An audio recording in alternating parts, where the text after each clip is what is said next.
जैव अणु में मैंने आपको कल बताया था कि इस चैप्टर में हम बेसिकली 5 चीजों के बारे में पढ़ेंगे। सबसे पहले प्रोटीन, उसके बाद में कार्बोहाइड्रेट, फिर लिपिड्स और फिर न्यूक्लिक अम्ल और लास्ट में एंजाइम। टोटल ये 5 चीजें हम लोग पढ़ने वाले हैं इस चैप्टर में, ठीक है। जिसमें से आज हम क्या पढ़ने वाले हैं बेटा, आज इन जैव अणुओं में सबसे पहले हम क्या पढ़ने वाले हैं, प्रोटीन की बात करने वाले हैं। स्टार्ट करते हैं बेटा जी हम लोग। किसके बारे में पढ़ना, प्रोटीन्स के बारे में पढ़ना। एक्चुअली वास्तव में जो प्रोटीन जो होते हैं वो इस तरीके से होते हैं। क्या आपने प्रोटीन देखे हैं? सर हमने सुने हैं। प्रोटीन इस तरीके से होते हैं, ये धागेदार, ये रेशेदार संरचना जो होती है इस तरीके से होते हैं, ठीक है। आइए स्टार्ट करते हैं किसके बारे में पढ़ना, प्रोटीन के बारे में पढ़ना। और जब प्रोटीन पढ़ेंगे तो साथ साथ मैं आपको आपकी हिंदी मीडियम में एक मिस्टेक बताऊंगा और उस मिस्टेक को सही कर लीजिएगा अपनी हिंदी मीडियम की बुक में, अभी बताऊंगा। आइए स्टार्ट करते हैं किसके बारे में पढ़ना, इन प्रोटीन्स के बारे में पढ़ना। Heading is protein. सबसे पहला जो हम जैव अणु पढ़ रहे हैं वो किसकी बात कर रहे हैं, प्रोटीन की बात कर रहे हैं। चलिए जी, बिंदु दर बिंदु चीजें देखेंगे। सबसे पहला बिंदु बेटा, सबसे पहला बिंदु जो आ रहा है वो ये कि प्रोटीन वर्ड का मीनिंग क्या होता है। प्रोटीन शब्द का, ये जो प्रोटीन, ये जो शब्द जो है ये एक यूनानी भाषा के एक शब्द से लिया गया था। क्या सर? ये एक शब्द से आया था, प्रोटियोस से। प्रोटियोस शब्द से ये वर्ड बनाया गया था प्रोटीन। और प्रोटियोस शब्द का मीनिंग होता है, इसका अर्थ होता है क्या, होल्डिंग फर्स्ट प्लेस।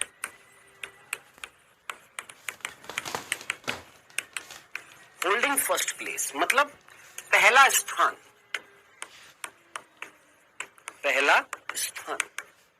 में परसेंटेज मैंने आपको बताई थी, आशा करता हूं याद होनी चाहिए थी, आपको पता होना चाहिए। 10 to 15% कौन मिलते हैं सर, प्रोटीन मिलते हैं। याद कर, न्यूक्लिक अम्ल जो थे, न्यूक्लिक एसिड जो थे वो कितने मिल रहे थे सर, 5 से 7% मिल रहे थे। सर कार्बोहाइड्रेट कितने मिल रहे थे, सर कार्बोहाइड्रेट जो थे वो आपके 3% मिल रहे थे।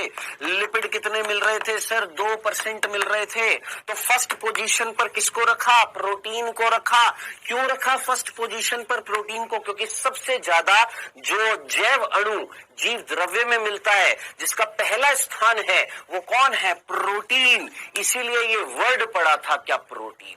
तो आज तक आप लोगों ने जो जानते थे अच्छी बात है, जो नहीं जानते थे याद रखना, प्रोटीन वर्ड का मीनिंग क्या है। प्रोटीन वर्ड का मतलब होता है पहला स्थान, फर्स्ट प्लेस। क्यों नाम दिया गया पहला स्थान, क्योंकि हमारे शरीर में या हमारी कोशिकाओं में जो 4 जैव अणु मिलते हैं उसमें से सबसे पहला, सबसे ज्यादा मात्रा में जो जैव अणु मिलता है वो प्रोटीन मिलता है। फर्स्ट प्लेस है किसका, प्रोटीन का, इसलिए नाम पड़ा क्या, प्रोटीन।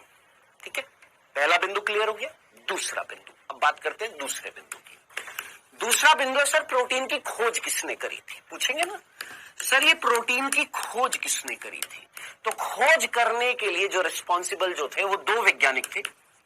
2 वैज्ञानिक थे, एक थे बर्जीलियस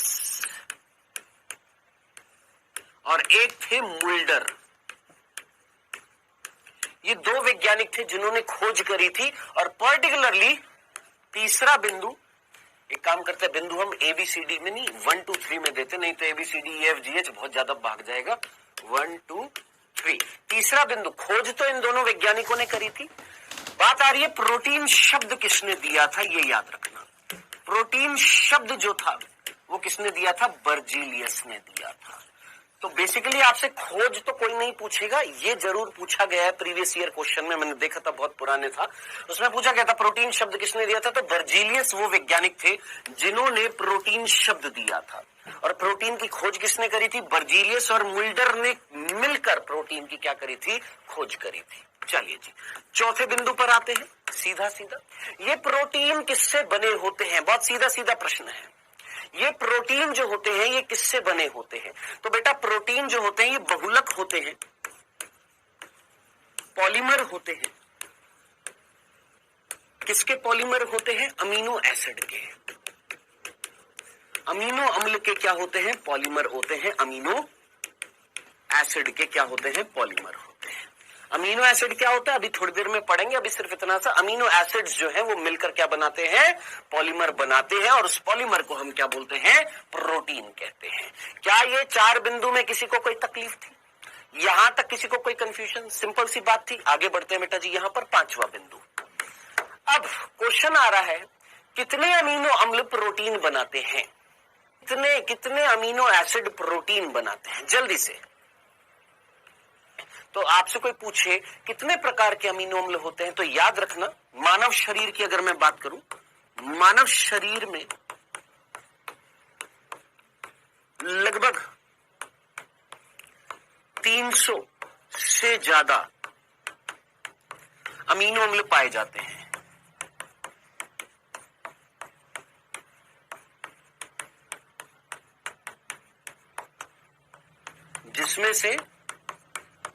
जिसमें से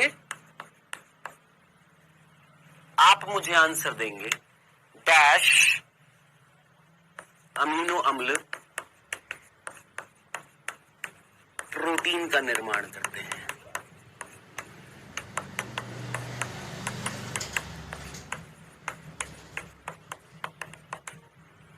तो ये जो कह रहे थे कि सर नोट्स कैसे बनाए, साफ साफ एक एक बिंदु लिखता जा रहा हूं दोस्त, मेरे साथ साथ लिखना है। हाँ जी, हाँ भाई, क्या बोला, हमारे शरीर में 300 से ज्यादा अमीनो एसिड होते हैं। क्या बोला हमने, हमारी बॉडी में 300 से ज्यादा क्या मिल रहे हैं, अमीनो एसिड मिल रहे हैं। लेकिन क्या वो 300 के 300 अमीनो एसिड प्रोटीन बनाते हैं? नहीं। उन 300 में से कितने, उन 300 में से कितने अमीनो एसिड प्रोटीन बनाते हैं? हाँ भाई, वेल डन रितेश के शर्मा, बहुत बढ़िया। चलिए, आप में से सभी बच्चों ने आंसर दिया 20, मैक्सिमम बच्चों ने आंसर दिया 20। अब एक काम करिए, अपनी एनसीईआरटी खोलिए, जल्दी से एनसीईआरटी खोलिए, और मैं आपको मिस्टेक बताने वाला हूं। जल्दी से खोलिए अपनी एनसीईआरटी, फटाफट अपनी एनसीईआरटी खोलिए और देखिए, आपके पास एनसीईआरटी है, उसको खोलिए, देखिए फटाफट। चलो मैं भी यहां पर आपको खोलकर दिखा देता हूं एनसीईआरटी, फटाफट जल्दी से। माफ करना, मेरे को पहले से खोलकर रखनी चाहिए थी, भूल गया था मैं यहां पर। एनसीईआरटी खोल ली बेटा सभी ने?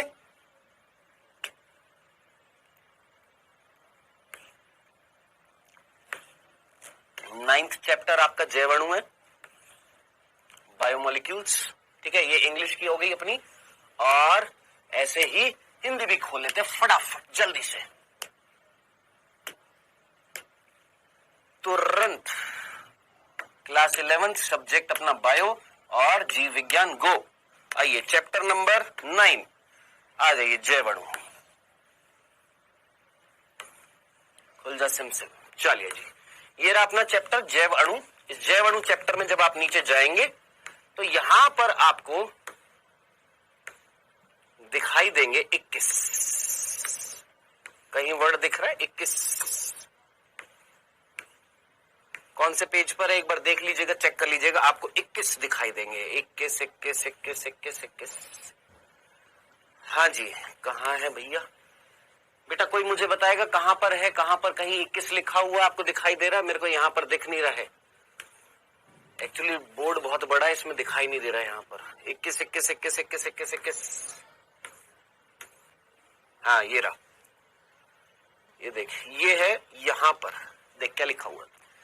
21 में से 3 को चित्र में दिखाया हुआ है। 21 मीन्स यहां पर, अच्छा यहां पर लिखा हुआ 21 प्रकार के होते हैं, लिखा हुआ है पेज नंबर 144 पर देखिएगा। यहां पर, सॉरी मेरे में 106 दिखाई दे रहा है। 21 प्रकार लिखा हुआ है सभी के। क्या सभी के 21 प्रकार लिखा हुआ है? सभी के यहाँ पर 21 लिखा हुआ है, 21 लिखा हुआ है। अब जो हिंदी मीडियम में बच्चा जो नीट की प्रिपरेशन कर रहा है, जो एनसीईआरटी को घोट कर पीने की कोशिश कर रहा है, वो अपने नोट्स में क्या लिखेगा? लिखेगा ना 21, लिखेगा ना 21, लिखेगा ना? हाँ सर। लेकिन आपकी जब चेकिंग की जाएगी तो वो किसके हिसाब से की जाएगी? हिंदी मीडियम के इंग्लिश मीडियम, ये मैंने आपको पहले भी बताया हुआ है। हिंदी मीडियम के हिसाब से की जाती है कि इंग्लिश मीडियम के हिसाब से की जाती है, मैंने आपको पहले भी बताया हुआ है। अब जरा इंग्लिश मीडियम के एनसीईआरटी पर चलते हैं। इंग्लिश मीडियम के एनसीईआरटी पर आपको साफ साफ दिखाई देगा।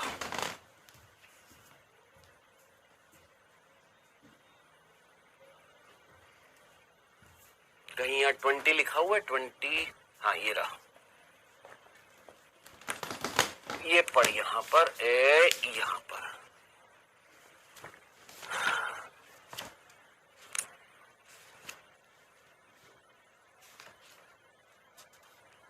कहीं 20 लिखा हुआ है, 20 अरे दिख रहा है क्या? नीचे लिखा हुआ था, ये रहा 20 दिख रहा है तुमको? 20 दिख गया? दिख गया? जिनकी हिंदी मीडियम की बुक में 21 है, प्लीज अपने उस 21 को सही कर लीजिएगा। ब्लंडर मिस्टेक है आपकी हिंदी मीडियम की एनसीईआरटी में। ब्लंडर मिस्टेक है, सबसे बड़ी मिस्टेक है। क्या? 21 लिखा हुआ है, एक्चुअली वो कितना है? 20 है। ठीक है सर, हमारी में 20 लिखा हुआ। अरे बांगलू, तुम्हारी वो यूपी बोर्ड की हो सकती है, एमपी बोर्ड की हो सकती है, ये सीबीएसई बोर्ड की होती है, और सीबीएसई बोर्ड से ही पैटर्न पर आपके क्वेश्चंस आते हैं। सो दोस्त, आपने याद रखना है कितने प्रकार के बेटा? 20 प्रकार के। ठीक है आयुष नामदेव, याद रखना, 21 मत करना। और पते की बात और बताऊं, आपकी हिंदी मीडियम की एनसीईआरटी में यहां पर तो 21 लिखा हुआ है ना, देख कैसा पागल बनाते हैं, यहां पर 21 लिखा हुआ है। वहीं अगर तुम सारांश देखोगे इस चैप्टर का, लास्ट में क्या देखोगे? इस चैप्टर का जब तुम सारांश देखोगे तो सारांश में यहां पर देख क्या लिखा हुआ है, इनमें 20 लिखा हुआ है, देख साफ साफ लिखा, इनमें 20 प्रकार के अमीनो अम्ल जो होते हैं, 20 प्रकार। मतलब खुद ही कंफ्यूज्ड है, 21 पहले लिख दिया, यहां 20 लिख दिया, तो ये ब्लंडर मिस्टेक थी। याद रखना है आपने, 20 ही याद रखने हैं, क्योंकि 20 ही इंग्लिश मीडियम में लिखे हुए हैं। ठीक है, डन। तो आप ये मिस्टेक को सुधार लीजिएगा और ये चीज याद रखना। 300 से ज्यादा प्रकार के क्या होते हैं? अमीनो एसिड होते हैं, जिसमें से 20 प्रकार के अमीनो एसिड क्या बनाते हैं? दोस्त प्रोटीन का निर्माण करते हैं। अब आपका अगला प्रश्न होएगा, आप मेरे से पूछेंगे, सर 20 प्रकार के अगर अमीनो एसिड प्रोटीन बनाते हैं तो बाकी क्या करते हैं? रिमेनिंग, है ना सर? 20 प्रकार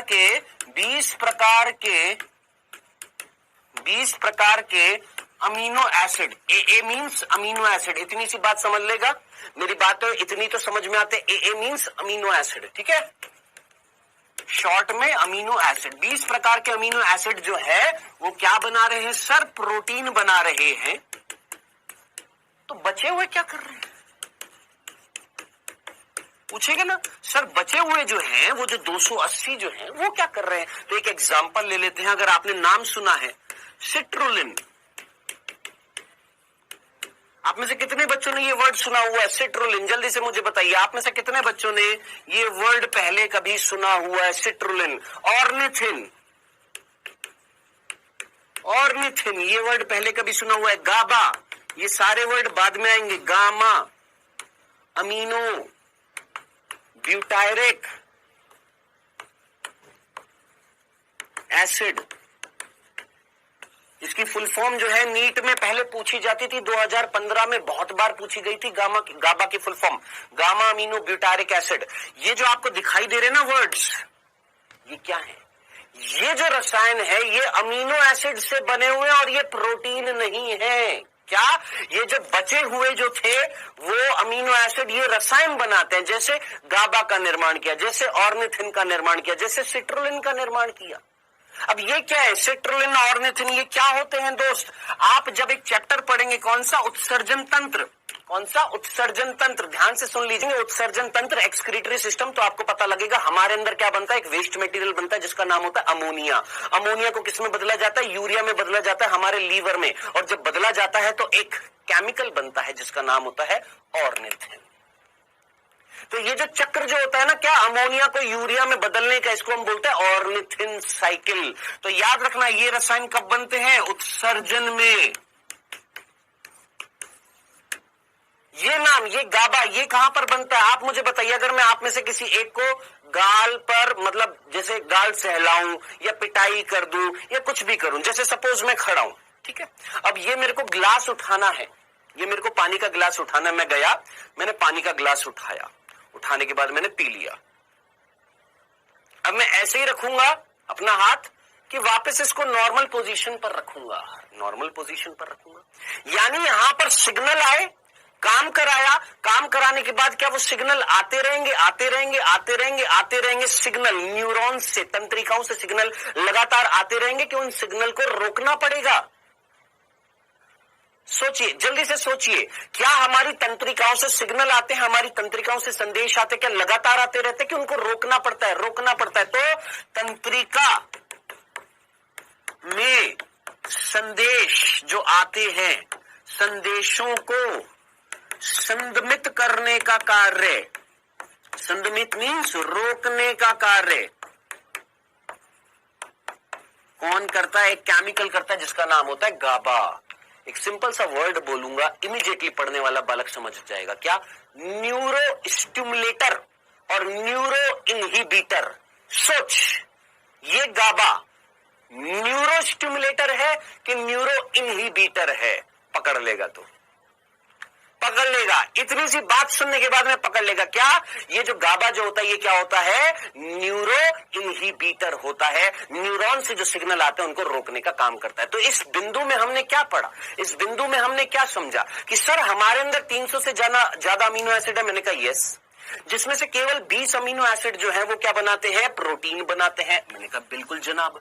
तो बाकी क्या करते हैं? बाकी अलग अलग रसायन बनाते हैं। जैसे ऑर्निथिन बनाया, सिट्रुलिन बनाया जो उत्सर्जन में बनता है, जैसे गाबा बनाया जो तंत्रिकाओं से संदेशों को जाने से रोकता है। खत्म खल्लास। ऐसे बहुत सारे हैं दोस्त। ये था हमारा कौन सा बिंदु? छठा बिंदु। आगे बढ़ते हैं 7वें बिंदु पर। अब आप मुझे बताइएगा, सोच समझकर मुझे बताइएगा, क्या मैंने आपको सेल्यूलोज वर्ड पहले कभी बताया? क्या मैंने आपको सेल्यूलोज वर्ड पहले कभी बताया? हाँ सर। सेल्यूलोज किससे बना होता है? लगभग 6000 ग्लूकोज से बना होता है। किससे बना होता है? 6000 ग्लूकोज। सपोज ये अगर ग्लूकोज है, ये glucose, glucose glucose glucose glucose glucose glucose glucose glucose glucose glucose glucose glucose glucose glucose glucose. सोच, ये 6000 ग्लूकोज आपस में जुड़ गए हैं। इमेजिन कर, जस्ट इमेजिन, ये 6000 ग्लूकोज आपस में जुड़ गए हैं। डन? दिखाई दे रही है तेरे को ये संरचना? चल, अब मैं तेरे से कह रहा हूं, ध्यान से देख। सपोज, ध्यान से सुनना, ये ग्लूकोज है, ये गैलेक्टोज है, ये फ्रक्टोज है, अरेबिनोज है, रेमनोज है, राइबोज है, डीऑक्सीराइबोज है। मतलब कहने वाली बात जो थी, बस समझना था आपको। इस श्रृंखला को देख और इस श्रृंखला को देख, इस श्रृंखला को देख, इस श्रृंखला को देख और इस श्रृंखला को देख, और मुझे बता इनमें से कौन सी कंडीशन में मैं वर्ड यूज में लूं सम बहुलक, और किस में मैं वर्ड यूज में लूं विषम बहुलक। सोच, खुद सोच। जब तक तू खुद नहीं सोचेगा कैसे बुद्धि का इस्तेमाल करेगा?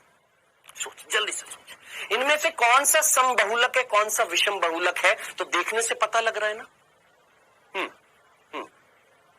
सोचो, जल्दी से सोचो, क्या इनमें से कौन सा सम बहुलक है, कौन सा विषम बहुलक है? देखने से पता लग रहा है कि सारी की सारी इकाइयां सेम है, समान है, तो इसको हम क्या बोलेंगे? सम बहुलक। और सारी की सारी इकाइयां अलग अलग हैं, तो इसको हम क्या बोलेंगे? विषम बहुलक। अंग्रेजी में बोलते हैं होमोपॉलीमर, होमोपॉलीमर, और इसको बोलते हैं हेटेरोपॉलीमर। अब आप बोलेंगे सर ये क्यों बताया? रीजन क्या था ये बताने का? बहुत सीधा सीधा रीजन था मेरे भाई, 7वां बिंदु। और वो 7वां बिंदु ये था जो आपने याद रखना था। क्या? कि प्रोटीन सदैव, प्रोटीन हमेशा विषम बहुलक होते हैं।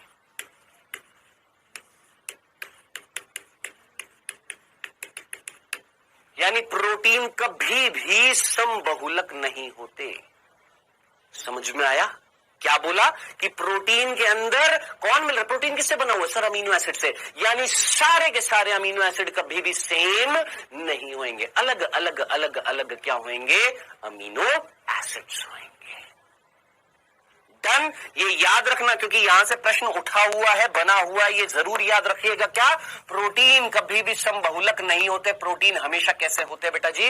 विषम बहुलक होते हैं। हमेशा कैसे होते हैं? विषम बहुलक होते हैं। यानी एक प्रोटीन के अंदर सारे के सारे अमीनो एसिड एक जैसे नहीं होंगे। डन। ये था हमारा 7वां बिंदु। आई होप यहां तक की बात आपको समझ में आ गई होगी। नेक्स्ट 8वें बिंदु पर आते हैं बेटा जी जल्दी से। अब हम बात कर रहे थे कि भैया प्रोटीन जो है वो किससे बने हुए हैं? अमीनो एसिड से। यानी अब हम किसकी बात करने वाले हैं? अमीनो एसिड की। बेसिकली किसकी बात करने वाले हैं? अमीनो एसिड की बात करने वाले हैं। ठीक है जी। सर ये अमीनो एसिड क्या होता है? मैंने कहा एक बात मुझे बताते हैं, कोई ये मीथेन दिखाई दे रहा है?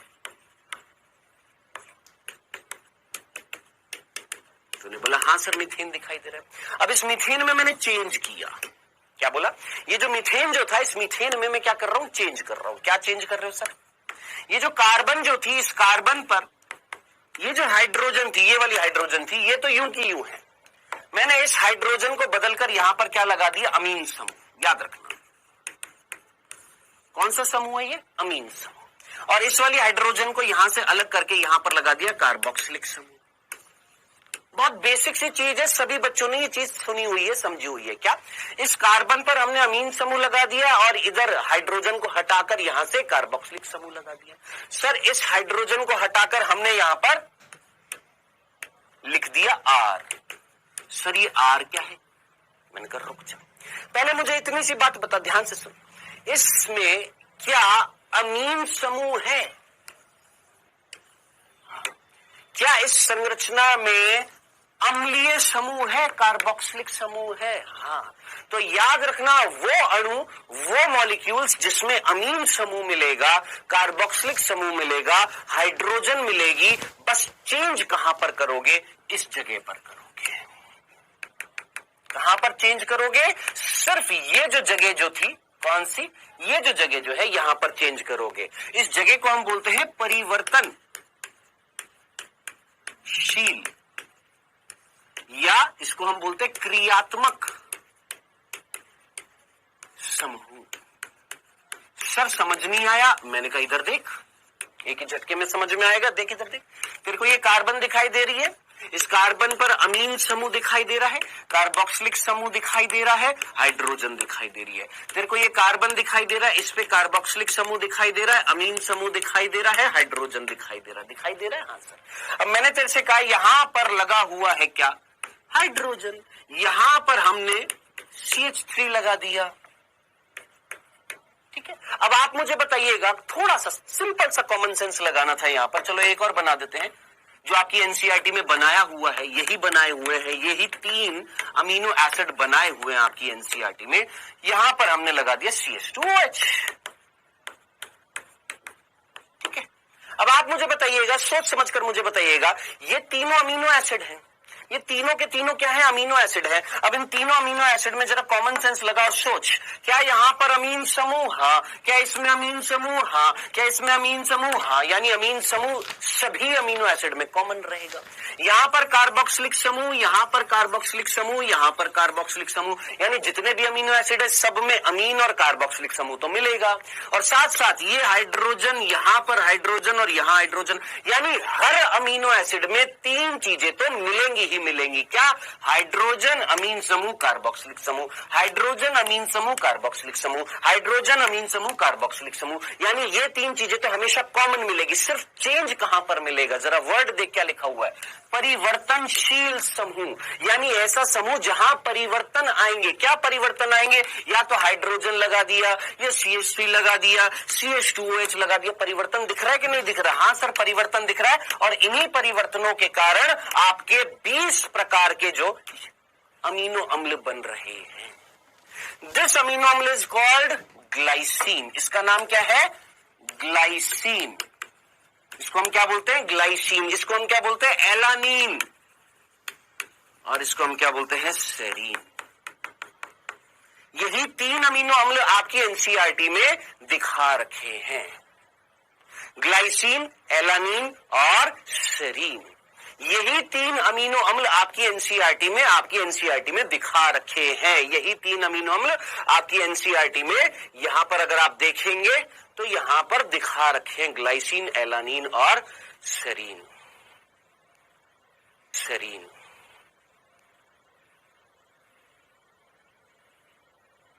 ये देखो, ग्लाइसिन, एलानिन और सेरीन दिख रहा है, ग्लाइसिन, एलानिन, सेरीन। सर चले आगे। सो ये था बिंदु क्या, अमीनो अम्ल की। अगर हम सिंपल सी स्ट्रक्चर की बात करें तो ये अमीनो अम्ल की क्या होती है, स्ट्रक्चर होती है। यहां तक की बात अगर आपको समझ में आ गई है तो अब मैं आपसे पूछूंगा 9th बिंदु, और 9th बिंदु मैं आपसे पूछूंगा, क्योंकि केमिस्ट्री आप लोग पढ़ते हैं, और बहुत सीधी सी बात मैं आपसे पूछूंगा, एक ऐसा कार्बन जिस पर क्षारीय और अम्लीय समूह दोनों होते हैं। एक ऐसा कार्बन जिस पर क्षारीय और अम्लीय समूह दोनों होते हैं,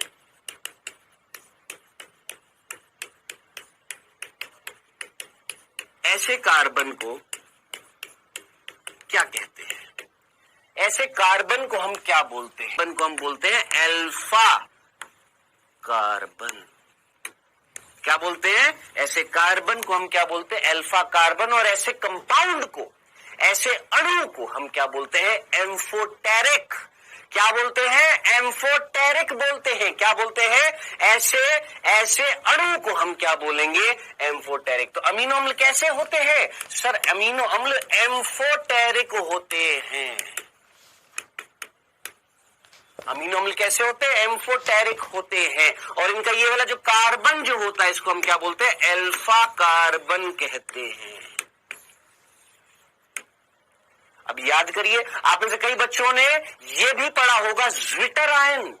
याद आ रहा है? केमिस्ट्री में पढ़ा हुआ है ज्विटर आयन। हाँ सर, याद करिए, ज्विटर आयन, जिसपे आपके ऐसा कार्बन या ऐसे कंपाउंड या ऐसे मॉलिक्यूल जिसमें एक कैसा है, नेगेटिव चार्ज और एक पॉजिटिव चार्ज आयन के रूप में मिल रहा है। जरा सोच सर, ये आयन के रूप में कैसे मिल रहे हैं? इधर देख, क्या तेरे को यहां पर ये कार्बन पर अमीन समूह था, कार्बोक्सिलिक समूह था, हाइड्रोजन थी, ये परिवर्तनशील था ना। ये आइसोइलेक्ट्रिक पॉइंट पर ज्विटर आयन की तरह बिहेव करते हैं।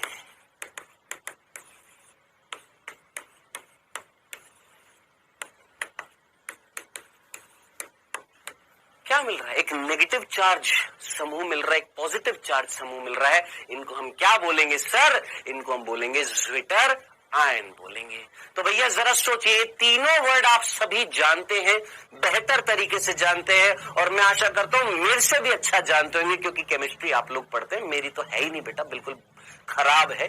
तो ये तीनों चीजें याद रखनी है। ये कार्बन क्या कहलाएगा? अल्फा कार्बन कहलाएगा। ऐसे अमीनो अम्ल क्या कहलाएंगे? एम्फोटेरिक कहलाएंगे। और ये जब आयनिक रूप पर मिलेंगे आइसोइलेक्ट्रिक पॉइंट पर, तो ये क्या कहलाएंगे? ज्विटर आयन कहलाएंगे। क्या ये 3 बिंदु आपको याद रह पाएंगे भाई साहब? जल्दी से मुझे बताइएगा। डन। यहां तक की बात समझ में आ गई है? कितने बिंदु हो गए सर? ये हमारे 9 बिंदु हो चुके हैं। आगे बढ़ते हैं बेटा जी। यहां पर नेक्स्ट हमारे पास टोटल 20 प्रकार के क्या थे? अमीनो एसिड थे। कोई बच्चा अगर पूछे ए क्या है, तो आधा अधूरा मत कह दीजिएगा। ज्ञान आधा अधूरा नहीं होना चाहिए। ये क्या है? अमीनो एसिड है। ठीक है, तो 20 प्रकार के जो अमीनो एसिड जो हैं, जो प्रोटीन बनाने वाले हैं, उसमें से याद रखना 50% जो होते हैं उनको हम बोलते हैं आवश्यक, असेंशियल। और मेरे भाई ध्यान से सुन लेना, ये वाला जो चैप्टर जो है आपकी केमिस्ट्री में, आई थिंक केमिस्ट्री में 14th चैप्टर है 12th क्लास में। आपकी केमिस्ट्री में 14th चैप्टर है 12th क्लास में। उसका नाम भी जैवणु है, इसका नाम भी जैवणु है। क्या दोनों सेम है? यस, ऑलमोस्ट सेम है। कुछ चीजें एक्स्ट्रा वहां पर मिलेंगी, लेकिन अगर तू इसको ध्यान से पढ़ लेगा तो तेरा केमिस्ट्री का चैप्टर भी अच्छे से क्लियर हो जाएगा। ठीक है, सो 20 प्रकार के अमीनो एसिड जो होते हैं, उनमें से 10 अमीनो एसिड जो होते हैं, 10 अमीनो एसिड जो होते हैं, वो कैसे होते हैं? आवश्यक होते हैं। और रिमेनिंग 10 अमीनो एसिड जो होते हैं, वो कैसे होते हैं? अनावश्यक होते हैं। Non essential. अब सर ये क्या होते हैं? आवश्यक अनावश्यक का मीनिंग क्या होता है? बहुत सीधा सीधा आप मुझे बताइए, आपको अगर रोज खाना मिल रहा है, आपको रोज बढ़िया खाना मिल रहा है, क्या आपको खाने की जरूरत है या आपको रोज बढ़िया खाना मिल रहा है? खाने की जरूरत किसको है? जिसको खाना मिलेगा कि नहीं मिलेगा। सोचो, दिमाग लगाइए। मेरे अंदर 10 अमीनो एसिड बन रहे हैं, मेरे अंदर 10 ऐसे अमीनो एसिड हैं जो बन रहे हैं, क्या मुझे उनकी बाहर से लेने की जरूरत है? सोच, सिंपल सा कंसेप्ट। ऐसे अमीनो एसिड जो स्वयं शरीर में बनेंगे, क्या उनकी आवश्यकता है? स्वयं शरीर में बनते हैं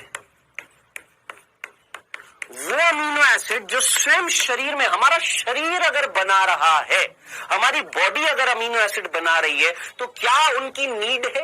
क्या उनको हम बाहर से लेंगे? क्या हम उनको भोजन से लेंगे? अरे नहीं भैया, हमारे शरीर में बन रहे हैं, उनकी आवश्यकता नहीं है। जब आवश्यकता नहीं है तो हम उनको क्या बोलेंगे? अनावश्यक बोलेंगे। डन डन डन डन, है ना? लेकिन जो आपके शरीर में नहीं बनेंगे, जो शरीर में नहीं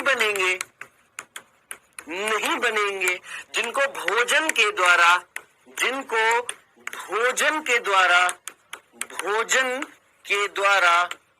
प्राप्त किया जाएगा,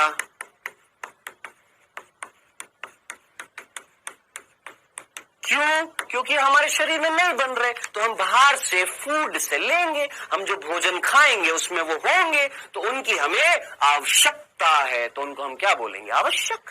बताइए, इतनी सी बात समझ में आ गई है? अब आप बोले सर 10 अमीनो एसिड जो है वो हमें बाहर से लेने पड़ेंगे, भोजन के द्वारा लेने पड़ेंगे। 10 अमीनो एसिड है जो हमारे शरीर में बन रहे हैं। सर कौन से? क्या वो 10 याद करने पड़ेंगे? बिल्कुल याद करने पड़ेंगे। सर कैसे याद करेंगे? मैंने कहा ट्रिक बता रहा हूं यार, देख ट्रिक बता रहा हूं। आवश्यक और अनावश्यक।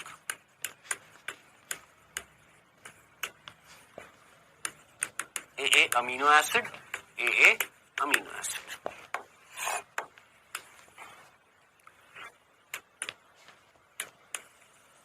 चलिए, आवश्यक और अनावश्यक बात करते हैं। सबसे पहले अनावश्यक की, सबसे पहले हम किसकी बात कर लेते हैं बेटा? सबसे पहले हम आवश्यक की बात कर लेते हैं, ठीक है? आवश्यक 10 आपको याद करने हैं। वीआईपी हॉल में टीटी, क्या? वीआईपी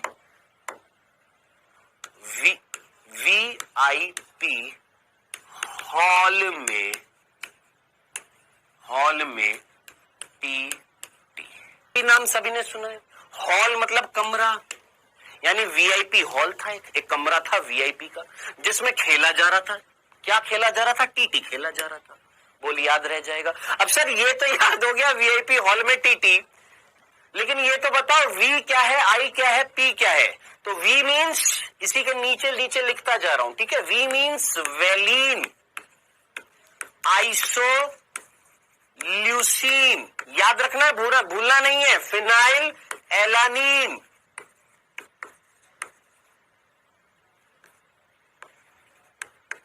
तो ये हो गया VIP, valine, isoleucine, phenylalanine, याद रखना, ठीक है? वीआईपी हॉल में टीटी में VIP valine, isoleucine, phenylalanine. Next, hall में histidine,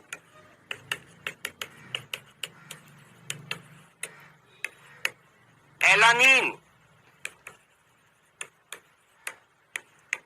leucine, alanine, leucine, histidine, leucine, lysine और आपका आर्जिन। एलानीन नहीं, arginine,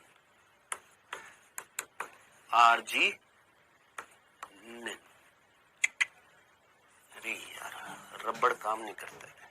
phenyl alanine, histidine, arginine, leucine, leucine, ये याद रखने हैं, ठीक है, भूलना नहीं है आपने। और लाइसीन, एम मिथियोनिन, एम जो है मिथियोनिन,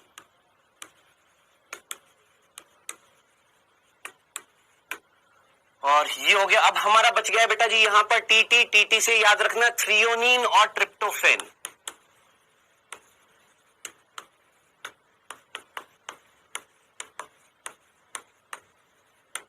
तो ये कुल मिलाकर यहां पर ये वाले हैं, इस तरीके से ये टोटल याद रखने हैं। हमारे 10 आवश्यक जिन्हें हमें भोजन के द्वारा लेना पड़ेगा। अब है 10 अनावश्यक। अब जो 10 अनावश्यक है उनको हम कैसे लिखेंगे यहां पर। पार्थ सर की टेबल चेयर पर 3 आम 3 गाजर। क्या सर समझ नहीं आया? जो पहले शायद पढ़े होंगे मेरे से, यही वाला बता देता हूं मैं तो। पी मीन्स मेरा नाम याद रख लेना पार्थ, एस सर मेरा कमरा, उसमें टेबल है, चेयर है, या चेयर टेबल कर देता हूं पहले, चेयर है और टेबल है।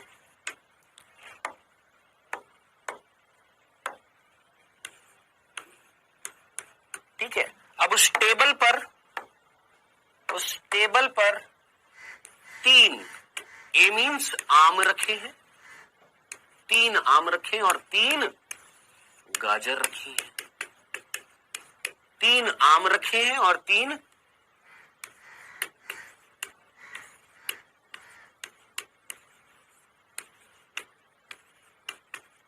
आम रखे हैं और 3 गाजर। अरे सर ये तो याद हो जाएगा, पार्थ सर की चेयर है, टेबल है और टेबल पर 3 आलू और 3 गाजर है। ठीक है, अब ये बताइए यहां पर पी क्या है? पी क्या है? पी है ना, तो पी यहां पर लिखता जा रहा हूं इधर नीचे नीचे। ठीक है, तो पी यहां पर कौन है बेटा जी? Proline, proline, serine, serine. C जो है याद रखना है आपने सिस्टीन, और टी जो है वो टायरोसिन। तो ये हो गई पार्थ सर की chair table, proline, serine, cysteine, tyrosine. अब है 3 आम। 3 आम मीन्स 3 ऐसे अमीनो एसिड जिनका ए से नाम होएगा। एलानीन याद रखना है आपने सबसे पहला, एलानीन, एस्पेराजीन। यार जगह नहीं बची इधर, चलो नीचे लिखेंगे, इधर छोटा छोटा लिख देते हैं।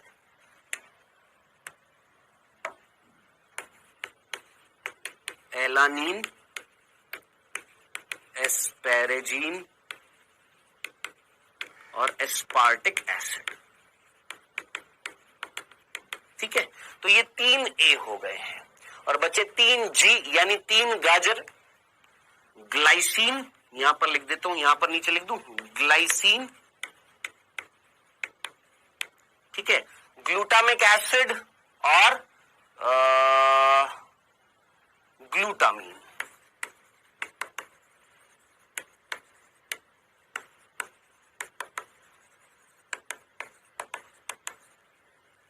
तो ये है हमारे 3 जी। जैसे अभी आपके फोन में क्या चल रहा है 5G, ऐसे 3G, 3A और पार्थ सर की चेयर टेबल। तो ये आपने इसी तरीके से याद रखने। आप अपना निमोनिक बना सकते हैं, मतलब अपनी तरीके से आप जो भी वर्ड, जैसे आप केमिस्ट्री की पीरियोडिक टेबल याद करते हैं, नहीं याद होती तो निमोनिक्स बनाते ना, ऐसे यहां पर मेरे को एक निमोनिक अच्छा लगा तो मैं इसी हर साल यही निमोनिक बताता हूं कि याद रहेगा आराम से। जिनको ऑलरेडी याद है अच्छी बात है, जिनको याद नहीं है क्या ये याद कर ले? बिल्कुल याद करने हैं। 10 के 10 आवश्यक, 10 के 10 अनावश्यक, ये सारे के सारे आपने याद रखने हैं। ठीक है, अब इधर देख, ये जो हिस्टिडिन और आर्जिनिन जो होते हैं, कौन से बेटा?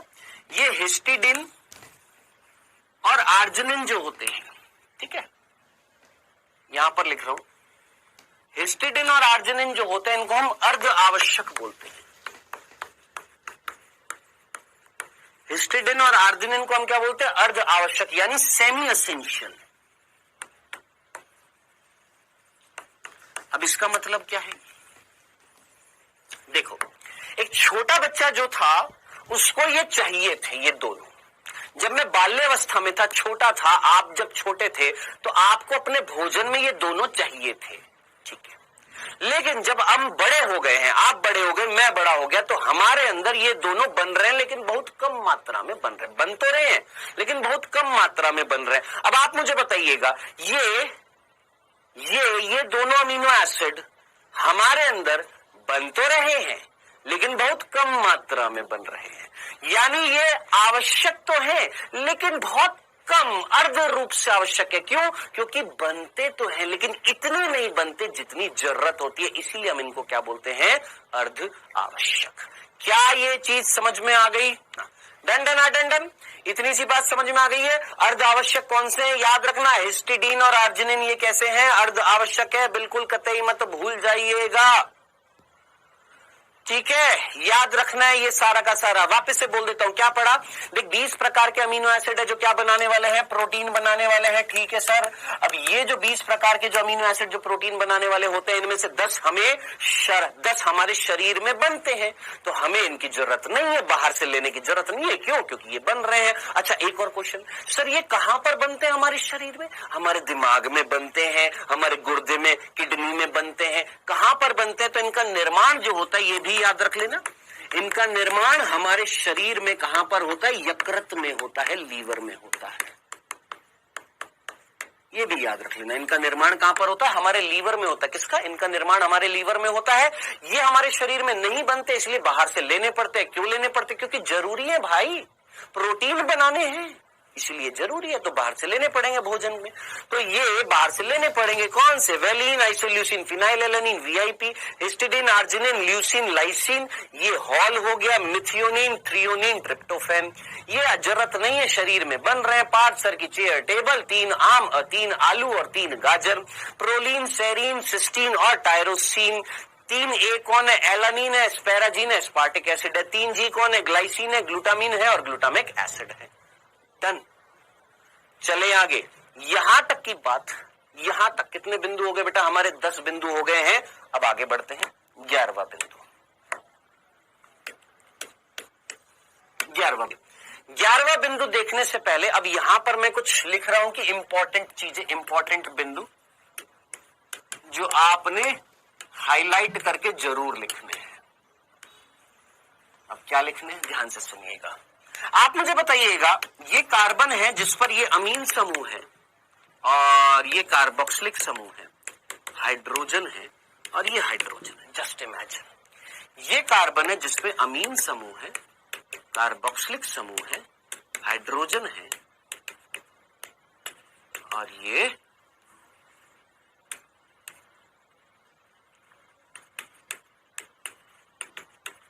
अमीन समूह है।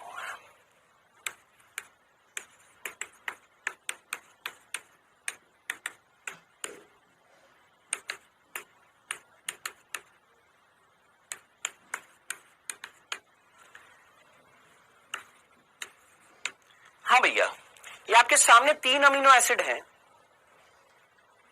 ये आपके सामने 3 अमीनो एसिड हैं।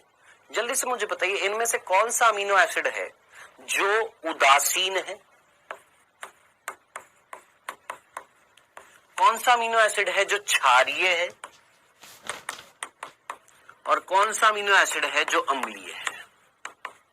क्या मैंने इनके नीचे जो लिखा है क्या सही लिखा है? उदासीन मीन्स न्यूट्रल, क्षारीय मीन्स बेसिक, अम्लीय मीन्स एसिडिक।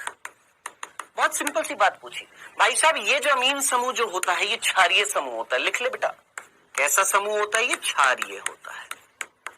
और देखने से पता लग रहा है ये कैसा होता है? अम्लीय होता है। अब आपने एक अमीनो एसिड पर क्या डाल रखा है? क्षारीय समूह भी है, अम्लीय समूह भी है, यानी चार्ज कैसा हो गया? एक ऋणात्मक आवेश का, एक धनात्मक आवेश का चार्ज कैसा हो गया? न्यूट्रल हो गया। हाँ सर, ये वाला। सर यहां पर 2 अमीन समूह है, यानी 2 क्षारीय समूह है, एक अम्लीय समूह है। तो 2 क्षारीय समूह है, एक अम्लीय समूह है, यानी इस अमीनो अम्ल में क्षारीयता ज्यादा है, तो इसको मैं क्या बोलूंगा, ये क्षारीय। इसमें सर यहां पर कार्बोक्सिलिक समूह 2 है, अमीन समूह 1 है, यानी ऋणात्मक आवेश वाला ज्यादा है, अम्लीय समूह ज्यादा है, धनात्मक आवेश वाला क्षारीय समूह 1 है, अम्लीय समूह ज्यादा है, तो ऐसे अमीनो अम्ल को क्या बोलूंगा, अम्लीय बोलूंगा। बता, इतनी सी बात पल्ले पड़ गई। जिसमें अमीन समूह ज्यादा क्षारीय, जिसमें कार्बोक्सिलिक समूह ज्यादा अम्लीय, जिसमें दोनों बराबर आपके उदासीन। सिंपल। सर क्वेश्चन क्या बनेगा, क्वेश्चन बनेगा आपसे एग्जाम्पल पूछा जाएगा। क्षारीय अमीनो अम्ल के एग्जाम्पल 3 याद रखने हैं दोस्त। क्या ये जो क्षारीय अमीनो अम्ल जो है, इस क्षारीय अमीनो अम्ल के 3 एग्जाम्पल याद रखने हैं।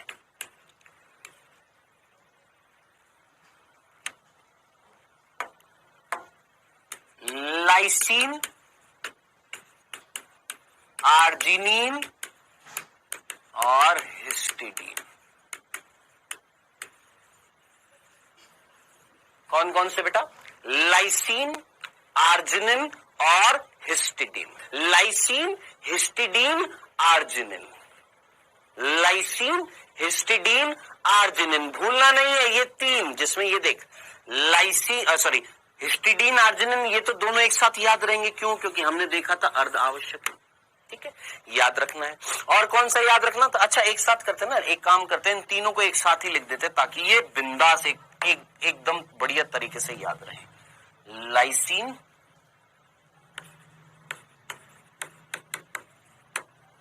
ठीक है जी, याद रखना है आपने, हिस्टिडीन, आर्जिनिन और लाइसीन, ये 3 जो है, ये 3 हिस्टिडीन, लाइसीन और आर्जिनिन। ठीक है, ल्यूसीन नीचे लिख देता हूं। ठीक है, सो ये 3 जो थे, लाइसीन, आर्जिनिन और हिस्टिडीन, ये तीनों हैं आपके क्षारीय। ठीक है, अब आप खुद देखिए यहां पर ये जो आपने 20 अमीनो एसिड लिखे हैं, इनमें से कोई अमीनो एसिड है जिसके नाम में एसिड एसिड वर्ड आ रहा है। सर ट्रिक कैसे याद रखेंगे, हाल हाल हाल। ठीक है, हाल, हिस्टिडीन, आर्जिनिन, लाइसीन। ठीक है, ऐसे ही बनेगा, यही ठीक है, हाल। नहीं तो ला, आला, ठीक है, वो तो अजीब सा बन जाएगा। हाल ठीक है, हाल से याद रख लेना, याद रहेगा। हाँ भैया, यहां पर कौन सा अमीनो एसिड है जिसके नाम में एसिड एसिड आ रहा है? देख यहां पर कोई है जिसमें एसिड आ रहा है? नहीं सर, यहां नहीं आ रहा। यहां पर देख कहीं पर एसिड आ रहा है। हाँ सर आ रहा है। कहां आ रहा है? देख, एस्पार्टिक एसिड।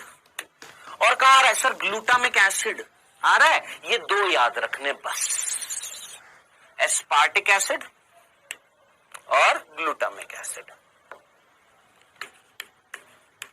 एस्पार्टिक एसिड और ग्लूटामिक एसिड। और ना याद रहे तो याद रखना बीवी। क्या भैया जी जा रहे थे ऑफिस की ओर, पीछे से भौजाई बोली, ए जी सुनते हो, ए जी सुनते हो, बोलेगी ए जी सुनते हो। सुन लिया भैया ने, ए जी, aspartic acid, glutamic acid.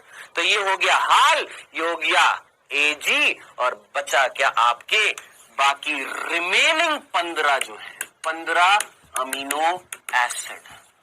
Total 20 थे ना दोस्त? टोटल कितने थे? 20, जिसमें से 3 आपके कौन? हाल कैसे हैं? क्षारीय है। एजी सुनते हो कैसे हैं? अम्लीय है। और बाकी 15 जो है वो कैसे हैं? आपके उदासीन हैं। बताइए क्या ये 11वां बिंदु याद रखेंगे? चले, ये याद रखने हैं सारे, ये इंपॉर्टेंट बिंदु थे।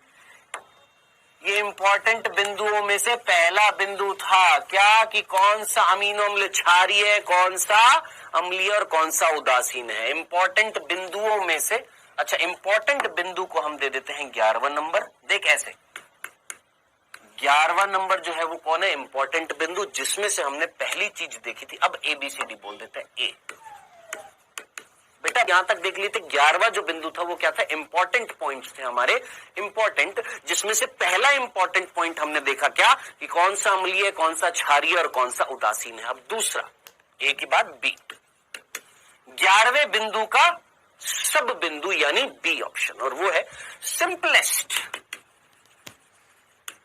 Amino acid. इतना समझ में आएगा, सिंपलेस्ट यानी सरलतम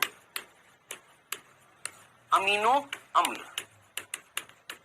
तुमसे पूछा जाए तो सरलतम अमीनो अम्ल जो होता है वो कौन सा होता है बेटा जी, याद रखना ग्लाइसीन।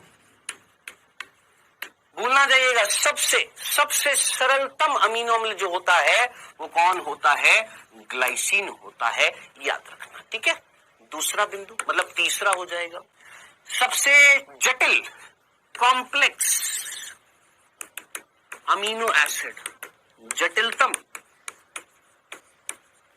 अमीनो एसिड जो होता है वो कौन होता है, ट्रिप्टोफैन। याद रखना। ग्लाइसिन कौन सा था, याद कर, अभी अभी तेने संरचना देखी थी, ये कार्बन कार्बन हाइड्रोजन कार्बोक्सिलिक समूह और यहां पर अमीन समूह और यहां पर हाइड्रोजन, सिंपल एक हाइड्रोजन लगा रखी थी, ये क्या था हमारा, सिंपल सा ग्लाइसिन था। वही ट्रिप्टोफैन की अगर बात करें तो ये सबसे कॉम्प्लेक्स स्ट्रक्चर होती है जिसमें कार्बन है, कार्बोक्सिलिक समूह है, अमीन समूह है, हाइड्रोजन है, CH2 है और इसके साथ में जुड़ी हुई है, यार यहां पर जगह नहीं है, बेंजीन रिंग। ऊपर लिख देता हूं ट्रिप्टोफैन,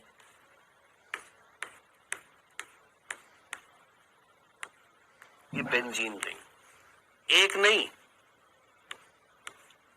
दो बेंजीन रिंग जुड़ी रहती है इसमें। ये क्या हो गया हमारा ट्रिप्टोफैन। क्या ये स्ट्रक्चर बनानी है, नहीं दोस्त, बिल्कुल नहीं बनानी है आपने, बस याद रखना ट्रिप्टोफैन जो होता है, ट्रिप्टोफैन जो होता है वो सबसे ज्यादा जटिल अमीनो एसिड होता है स्ट्रक्चर के बिहाफ पर। ये सबसे सिंपल होता है, ये सबसे ज्यादा जटिल होता है। नेक्स्ट कितने बिंदु हो गए, 3। चौथा, सर्वप्रथम जो खोजा गया था अमीनो एसिड जो था वो कौन सा था, एस्पेराजीन था। एस्पेराजीन था, एस्पेराजीन सबसे प्रथम खोजा गया आपका अमीनो एसिड था। मुझे बताइए क्या आप लोग यहां पर लिखते जा रहे हैं मेरे साथ, एस्परजिलस से खोजा गया था, वेल डन, बहुत ही बढ़िया, बहुत ही बढ़िया, हाँ जी, डन, क्लियर। नेक्स्ट, इसी के साथ में लास्ट भी लिख दूं, सबसे पहला जो खोजा गया था ये था और लास्ट जो खोजा गया था यहीं पर लिख दूं नीचे, या अगले बिंदु पेज पर लिख देते हैं, लास्ट खोजा गया जो अमीनो एसिड था वो कौन सा था, थ्रियोनीन। तो एस्पेराजीन सबसे पहले खोजा गया था और थ्रियोनीन सबसे लास्ट में खोजा गया था। अगला बिंदु, छठा बिंदु, ठीक है, यहां से कई बार आपकी नीट में प्रश्न पूछा गया है, ध्यान से सुनना, कई बार नीट में प्रश्न पूछा गया है, सल्फर जिसको हम गंधक भी बोलते हैं, जानते हैं आप, सल्फर युक्त, गंधक युक्त बोल दीजिए, सल्फर लिख दिया ऑलरेडी, तो सल्फर युक्त अमीनो एसिड मेरे भाई बहुत बार प्रश्न पूछा गया है, कई बार रिपीट हुआ है, मिथियोनीन और सिस्टीन, ये दो अमीनो अम्ल हैं जिनमें क्या मिलती है, सल्फर यानी गंधक मिलता है, सल्फर मिलती है। और जो आप प्याज जब छीलते हैं तो उसमें से सल्फर निकलती है जिसकी वजह से आंखों में आंसू आते हैं और वही सल्फर के कारण मुंह से स्मेल आती है। कई लोग जब प्याज खा लेते हैं, खाने के बाद में बोलते हैं ना कि अरे तेरे मुंह से प्याज की स्मेल आ रही है, तो वो क्यों आती है, क्योंकि सल्फर होता है उसमें। तो सल्फर गंधक जो होता है उसकी गंध होती है, नाम ही इसलिए पड़ गया सल्फर, क्या गंधक हिंदी में, क्यों, क्योंकि गंध निकलता है और वो प्याज में से निकलता है, ठीक है। सो सल्फर युक्त अमीनो एसिड कौन सा होता है, मिथियोनीन और सिस्टीन, ये जरूर याद रखना।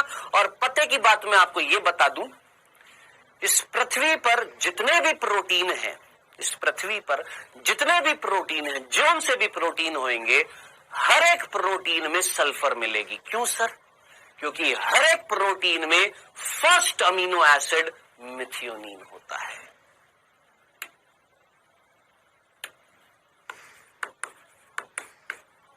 हर प्रोटीन में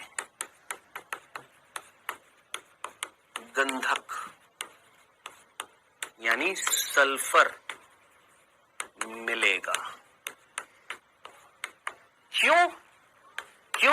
रीजन सिंपल सा, हर एक प्रोटीन का फर्स्ट अमीनो एसिड जो होता है, हर एक प्रोटीन का फर्स्ट अमीनो एसिड मिथियोनीन होता है। अब आप मुझे बताइएगा, हर एक प्रोटीन में अगर फर्स्ट अमीनो एसिड मिथियोनीन होगा और मिथियोनीन में क्या मिल रही है? सल्फर मिल रही है, तो मैं नहीं बोलूंगा हर एक प्रोटीन में क्या मिलेगा? सल्फर मिलेगा। हर एक प्रोटीन में क्या मिलेगा? सल्फर मिलेगा। क्यों? क्योंकि हर एक प्रोटीन में फर्स्ट अमीनो एसिड जो होता है वो कौन होता है? मिथियोनीन होता है। ये याद रखना था दोस्त। डन। नेक्स्ट, अगला बिंदु आपसे पूछा जाए, इस पृथ्वी पर सबसे ज्यादा पाया जाने वाला प्रोटीन, पृथ्वी पर मैक्सिमम पाया जाने वाला प्रोटीन कौन सा है इस पृथ्वी पर? आइए, पादपों में मैक्सिमम पाया जाने वाला प्रोटीन,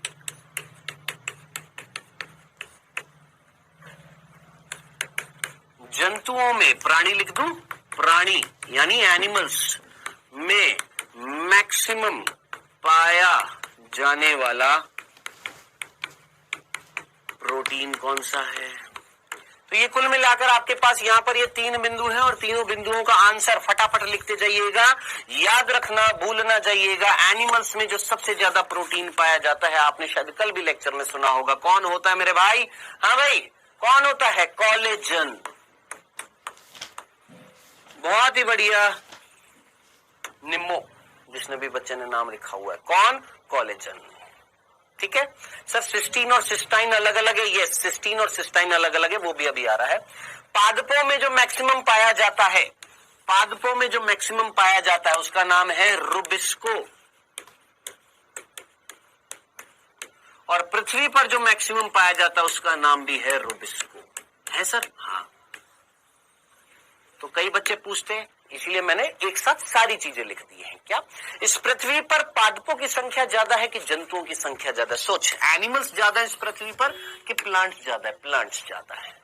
और इस पृथ्वी पर प्लांट्स ज्यादा है, तो प्लांट्स में सबसे ज्यादा जो प्रोटीन मिलता है रुबिस्को, तो इस पृथ्वी पर सबसे ज्यादा जो प्रोटीन मिलता है वो कौन सा मिलता है? रुबिस्को। एनिमल्स में जो सबसे ज्यादा मिलता है वो कौन सा होता है?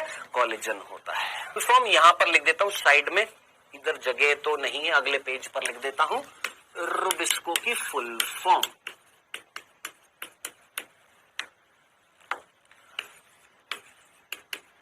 राइब्यूलोज 1,5-बाइफॉस्फेट कार्बोक्सिलेज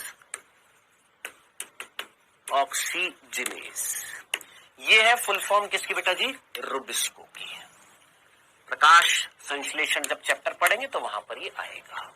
ठीक है जी, याद रखना, रुबिस्को जो है वो सबसे ज्यादा पाया जाने वाला प्रोटीन जो है वो कौन है? रुबिस्को है।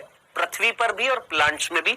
एनिमल्स में जो सबसे ज्यादा प्रोटीन जो पाया जाता है वो कौन सा होता है? कोलेजन होता है। नेक्स्ट, अगला बिंदु, ये सारे इंपॉर्टेंट बिंदु चल रहे हैं। नेक्स्ट, प्रोटीन का सर्वाधिक स्रोत कौन है? प्रोटीन का उच्चतम स्रोत कौन है इस पृथ्वी पर? मैक्सिमम प्रोटीन हमें किससे मिलता है? हमें मिलता है एक नील हरित शैवाल, एक ब्लू ग्रीन एल्गी, नील हरित शैवाल से मिलता है, जिसका नाम आपने याद रखना है स्पाइरुलिना।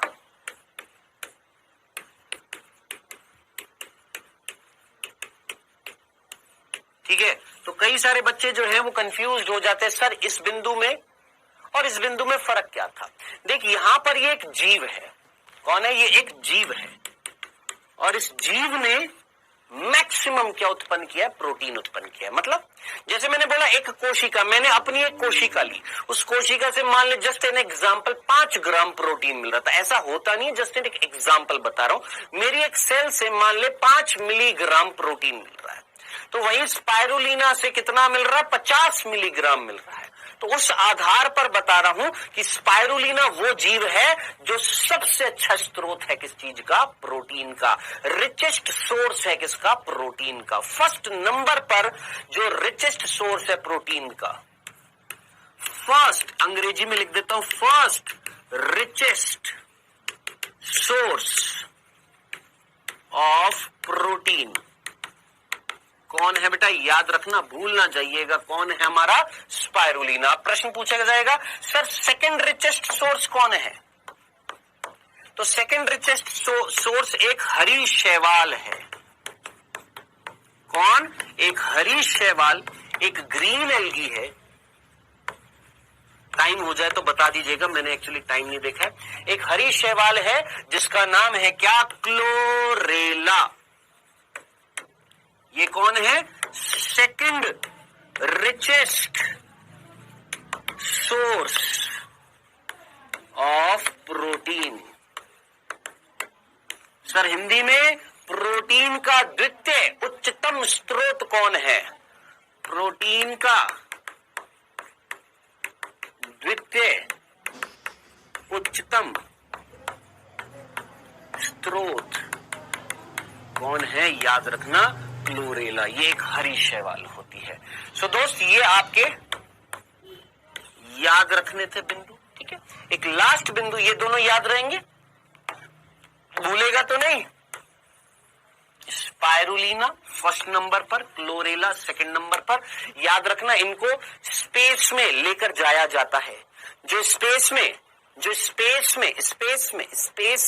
जो साइंटिस्ट जाते हैं, है ना, जाते ना एस्ट्रोनॉट्स, वो अपने साथ खाने में कड़ी चावल नहीं लेकर जाते, वो क्या लेकर जाते हैं, केन्ड फूड मटेरियल्स लेकर जाते हैं। केन्ड फूड मटेरियल्स का मतलब ऐसे फूड जो कैन के अंदर होते हैं, कैन के अंदर होते हैं। जैसे आपने पेप्सी की कैन देखी ना, कैन्ड फूड मटेरियल्स, उसके अंदर क्या होता है, ये होता है स्पाइरुलिना, क्लोरेला। ये आपके प्रोटीन के स्रोत होते, खाने योग्य होते हैं। डन, चलिए जी नेक्स्ट। तो प्रोटीन के उच्चतम स्रोत ये दोनों, फर्स्ट नंबर पर ये, सेकंड नंबर पर ये। अगला बिंदु एल। हाँ जी, आपने एक बच्चे ने भी पूछा सर सिस्टीन और सिस्टाइन में कोई फर्क है क्या। मैंने सिस्टीन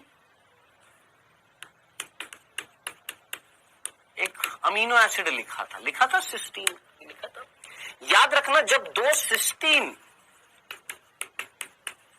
मिल जाते हैं, दो अमीनो एसिड जुड़ते हैं, तो बनता है एक द्वि अमीनो एसिड, द्वि अमीनो अम्ल। याद रखना वर्ल्ड में बहुत रेयरली मिलता है ऐसा द्वि अमीनो अम्ल, जिसमें से एक है कौन सा, हमारा सिस्टाइन। डबल अमीनो एसिड बोला जाता है इसको, सिस्टाइन। सिस्टाइन जिसको हम डबल अमीनो एसिड बोलते हैं। ये थे बेटा जी आपके क्या, ये थे आपके कुल मिलाकर इंपॉर्टेंट बिंदु। 11वें बिंदु के अंदर ये अप टू एल बिंदु, मतलब A B C D E F G H I J K L, ये आपके इंपॉर्टेंट बिंदु है जो आपने अपने एक बॉक्स बनाकर उसके अंदर ये लिखने हैं। प्रोटीन खत्म नहीं हुआ, अभी तो बहुत सारी चीजें हैं। नेक्स्ट अब है 11वां बिंदु, सॉरी 12वां बिंदु। हमारा 11वां बिंदु था इंपॉर्टेंट बिंदु जो हमारा खत्म हो चुका। अब है 12वां बिंदु और वो है प्रोटीन के टाइप्स।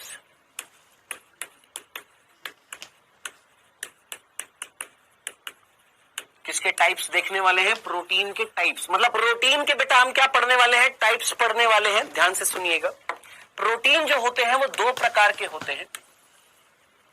वैसे तो 3 प्रकार के होते हैं, लेकिन हम अभी अपने कोर्स में सिर्फ 2 ही प्रकार के पढ़ेंगे। एलाइज को हम जटिल भी बोल सकते हैं या संयुक्त भी बोल सकते हैं। संयुक्त बेटर है, संयुक्त। कई बार इसको कई बुक्स में जटिल भी लिखा जाता है, कॉम्प्लेक्स। और एक होते हैं सिंपल। ठीक है, अब मैंने आपसे बोला सरल प्रोटीन का मतलब, सरल प्रोटीन का मतलब, सिंपल प्रोटीन का मतलब क्या होगा? भाई तुमने बोला प्रोटीन किससे बने हुआ? अमीनो एसिड बोला ना? मैंने कहा हाँ। मैंने कहा देख ये अमीनो एसिड है, ये अमीनो एसिड, ये amino acid, amino acid, amino acid, amino acid, amino acid, amino acid, amino acid, amino acid, amino acid, amino acid, A, यानी ये अमीनो एसिड आपस में जुड़े हुए हैं। क्या जुड़े पड़े? अमीनो एसिड आपस में जुड़े हुए हैं। डन, क्लियर है? अब आप मुझे बताइए ये सारे के सारे अमीनो एसिड थे, है ना? अब इधर देख, amino acid, amino acid, amino acid, amino acid, amino acid, amino acid, amino acid, amino acid, amino acid, और बीच में मैंने यहां पर रख दिया क्या? आयरन, लोहा। क्या रख दिया? लोहा। या मैंने यहां पर क्या डाल दिया? मान ले डीएनए डाल दिया। मैंने यहां पर क्या डाल दिया? लिपिड डाल दिया। तो अब आप मुझे बताइए, यहां पर सिर्फ अमीनो एसिड थे, यहां पर amino acid, amino acid, amino acid की श्रृंखला के बीच में कोई दूसरा गैर प्रोटीन भाग भी मिल रहा है? सोच, क्या इस पोर्शन को मैं, इसको मैं गैर प्रोटीन भाग बोलूंगा? गैर प्रोटीन भाग, यानी नॉर्मली प्रोटीन किससे बने होते हैं? Amino acid. यहां पर भी प्रोटीन में अमीनो एसिड तो थे, लेकिन उन अमीनो एसिड्स के अलावा कुछ एक एक्स्ट्रा समूह आ गया। तो इस समूह को क्या मैं गैर प्रोटीन बोलूंगा? नॉन प्रोटीनेशियस बोलूंगा? नॉन प्रोटीनेशियस बोलूंगा? हाँ सर, इसको बोला जाता है प्रोस्थेटिक समूह। प्रोस्थेटिक समूह। क्या बोला? प्रोस्थेटिक समूह। सर सिस्टीन समझ में नहीं आया। अरे भैया सीधी सी बात है, सिस्टीन क्या समझ में नहीं आया? एक सिस्टीन दूसरा सिस्टीन मिलकर, 2 सिस्टीन मिलकर सिस्टाइन बना दिया, खत्म। तो डबल अमीनो एसिड का मतलब एक ऐसा अमीनो एसिड जो 2 अमीनो एसिड से मिलकर बना होता है, ये कौन? सिस्टाइन। ये डबल अमीनो एसिड है। हाँ जी। सो सरल प्रोटीन का मतलब जो सिर्फ अमीनो एसिड से बने होते हैं। डन। और संयुक्त का मतलब जिनमें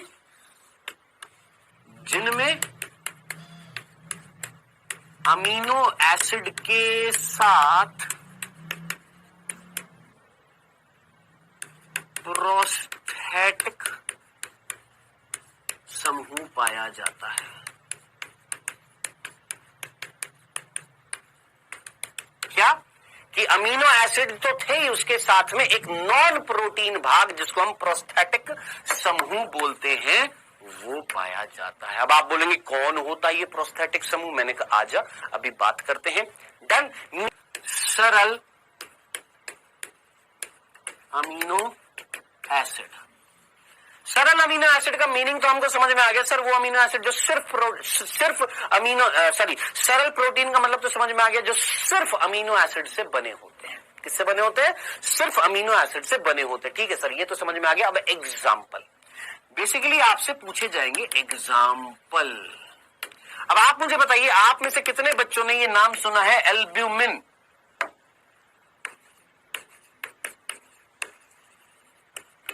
कितने बच्चों ने ये नाम सुना है? ग्लोब्यूलिन।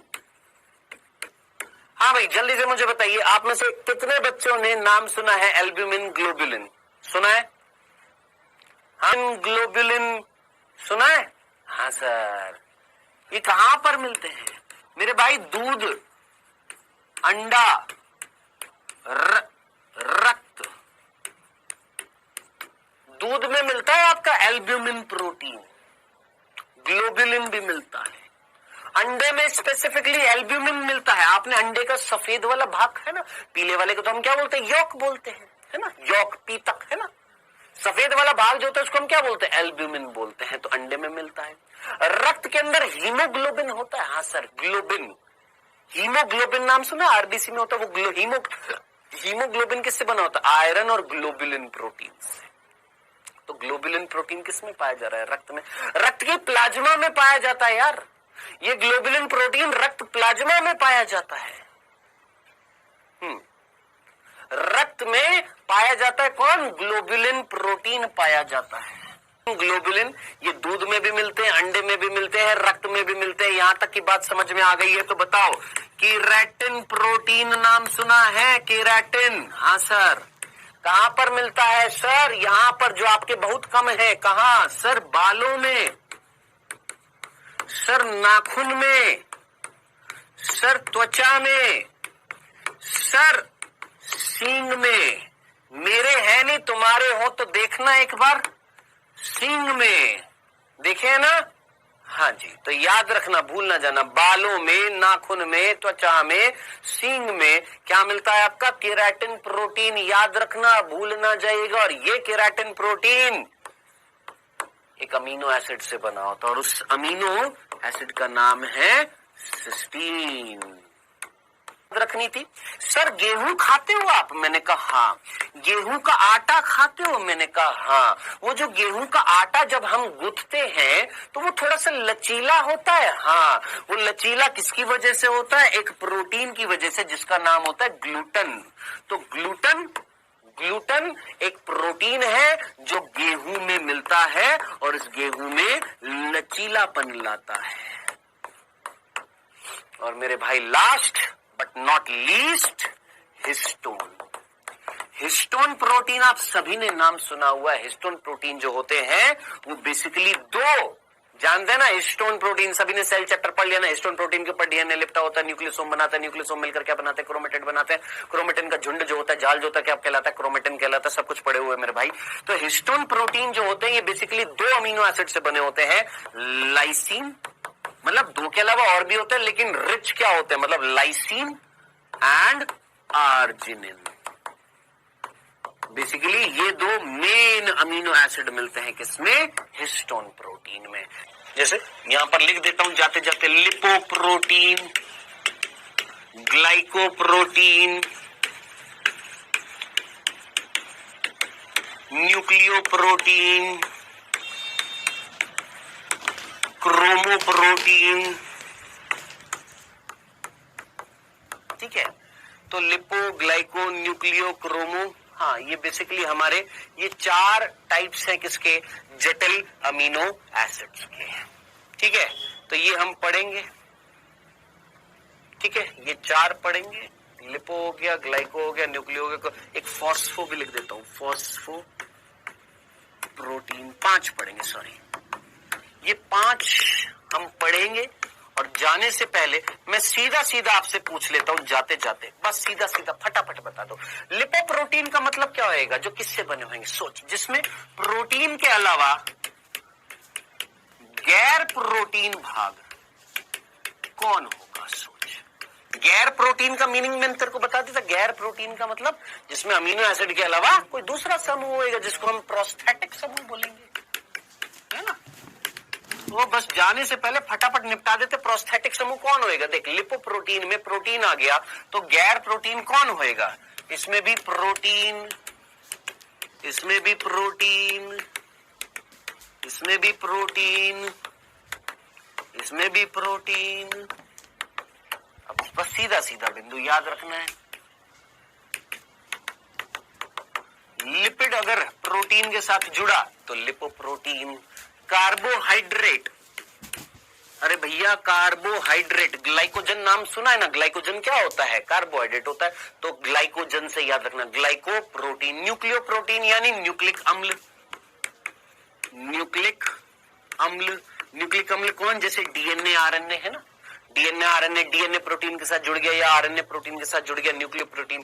क्रोमोप्रोटीन मीन्स वर्णक। याद कर, सेल चैप्टर पढ़ा था तो याद कर, chromoplast, chloroplast, chromatophore, chromo word याद कर, सेल वाले चैप्टर में बताया था। क्रोमो वर्ड कहीं पर भी आ जाए मीन्स वर्णक, पिगमेंट। फॉस्फोप्रोटीन, फास्फोरस या फॉस्फेट समूह। तो फॉस्फेट समूह को जोड़ दो प्रोटीन के साथ में, वर्णक को जोड़ दो, न्यूक्लिक अम्ल को जोड़ दो। तो ये चीज याद रखना। बेसिकली हमें इनके बस एग्जांपल देखने हैं, लिपोप्रोटीन का एग्जांपल, ग्लाइकोप्रोटीन का एग्जांपल, न्यूक्लियोप्रोटीन का एग्जांपल, क्रोमोप्रोटीन का एग्जांपल, फोस्फोप्रोटीन का एग्जांपल। इनके एग्जांपल अपन कल देख लेंगे, ठीक है, कल देख लेंगे। ये अपने कितने बिंदु हो चुके हैं बेटा? 12 बिंदु हो चुके। टाइम अगर बचा है तो एक 13वां बिंदु और देख लेते हैं बस जाने से पहले। 13वां बिंदु और देख लेते हैं। भैया मुझे जल्दी से मुझे बता दीजिएगा, हाँ जी मुझे जल्दी से मुझे बता दीजिएगा, ये आपको ये आर समूह है, ये एच है, ये कार्बोक्सिलिक समूह है, ये अमीन समूह है। इसको मैं ऐसे दिखा सकता हूं, किसी को कोई तकलीफ तो नहीं है? ये सभी जानते हैं। ये NH2 हो गया, ये कार्बोक्सिलिक समूह है, ठीक है। सपोज एक और अमीनो एसिड है,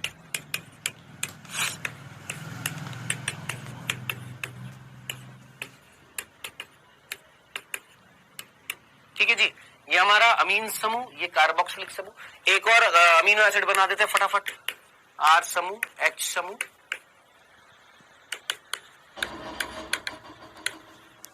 और ये अमीन समूह, ठीक है दोस्त, ठीक है। ये हमारे पास अमीनो एसिड, ओके, ये हमारे पास अमीनो एसिड, ओके, ये हमारे पास अमीनो एसिड, ओके। अब अमीनो एसिड आपस में जुड़ते कैसे और जोड़ता कौन है? देख, ये अमीनो एसिड का, ध्यान से देखना, ये अमीनो एसिड का कार्बोक्सिलिक समूह तेरे को दिखाई दे रहा है? हाँ सर। इस अमीनो एसिड का अमीन समूह, इस अमीनो एसिड का अमीन समूह, इस अमीनो एसिड का कार्बोक्सिलिक समूह, डन, दिखाई दे रहे हैं? हाँ सर। अब इधर देखिएगा, ध्यान से देखिएगा मेरे दोस्त। देख बेटा, इस अमीनो एसिड को इस अमीनो एसिड से जोड़ने के लिए एक एंजाइम रिस्पॉन्सिबल होता है, और वो एंजाइम का नाम याद रखना, जिसका नाम है पेप्टिडिल ट्रांसफेरेज। कल प्रोटीन खत्म कर देंगे, कार्बोहाइड्रेट स्टार्ट कर देंगे। पेप्टिडिल ट्रांसफेरेज। सर ये पेप्टिडिल ट्रांसफेरेज क्या करता है? इधर देखना, इधर देखना।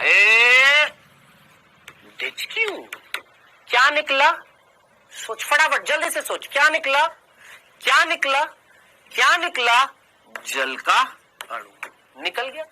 जल का अणु निकल गया और इन दोनों के बीच में एक बॉन्ड बना दिया। जल का अणु निकाल दिया और इन दोनों के बीच में एक बॉन्ड बना दिया। किसके बीच में बॉन्ड बनाया दोस्त? जरा दिमाग लगा।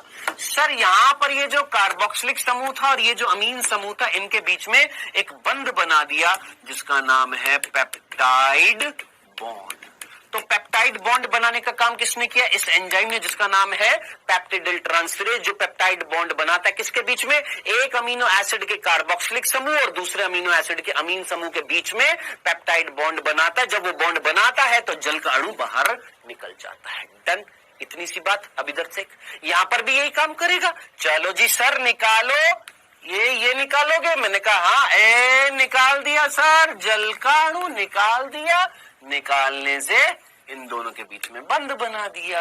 ये लो साहब, इसके और इसके बीच में बॉन्ड बन गया। डन। तो ये जो 13वां बिंदु था, इस 13वें बिंदु में मैंने क्या बताया कि अमीनो एसिड आपस में जोड़ने के लिए रिस्पॉन्सिबल एंजाइम कौन था? पेप्टिडिल ट्रांसफेरेज, जो क्या बनाता है? पेप्टाइड बॉन्ड बनाता है। पेप्टाइड बॉन्ड किसके बीच में बनता है? एक अमीनो एसिड का कार्बोक्सिलिक समूह, दूसरे अमीनो एसिड का अमीन समूह, इसके बीच में क्या बनता है? पेप्टाइड बॉन्ड बनता है।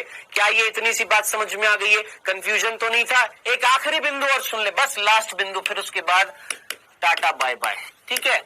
ये जो प्रोटीन की जो श्रृंखला बनेगी, ये देखिए, ये अमीनो एसिड है, amino acid, amino acid, amino acid, amino acid, ये सारे अमीनो एसिड आपस में जुड़े हुए हैं, ठीक है। अब आप मुझे बताइए, इस अमीनो एसिड का लास्ट मुक्त सिरा जो है, उस पर कौन सा समूह? इस अमीनो एसिड का मुक्त सिरा कौन सा है? उस पर NH2 है।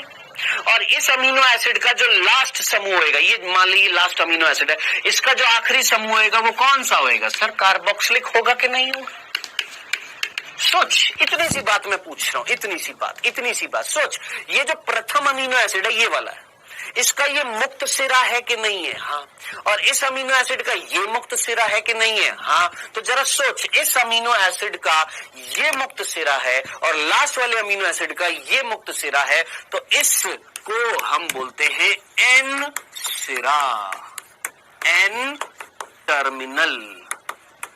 और इसको हम बोलते हैं सी सिरा, सी टर्मिनल। अब खुद जरा सोचना, वैसे तो मीनिंग समझ में आ गया होगा। Why we called this N सिरा, why we called this C सिरा। एन क्यों बोला? क्योंकि यहां पर अमीन समूह मिल रहा था जिसमें नाइट्रोजन थी, यहां पर कार्बोक्सिलिक समूह मिल रहा था जिसमें कार्बन थी। तो ये है एन सिरा, ये है सी सिरा। खत्म, खल्लास आज की क्लास।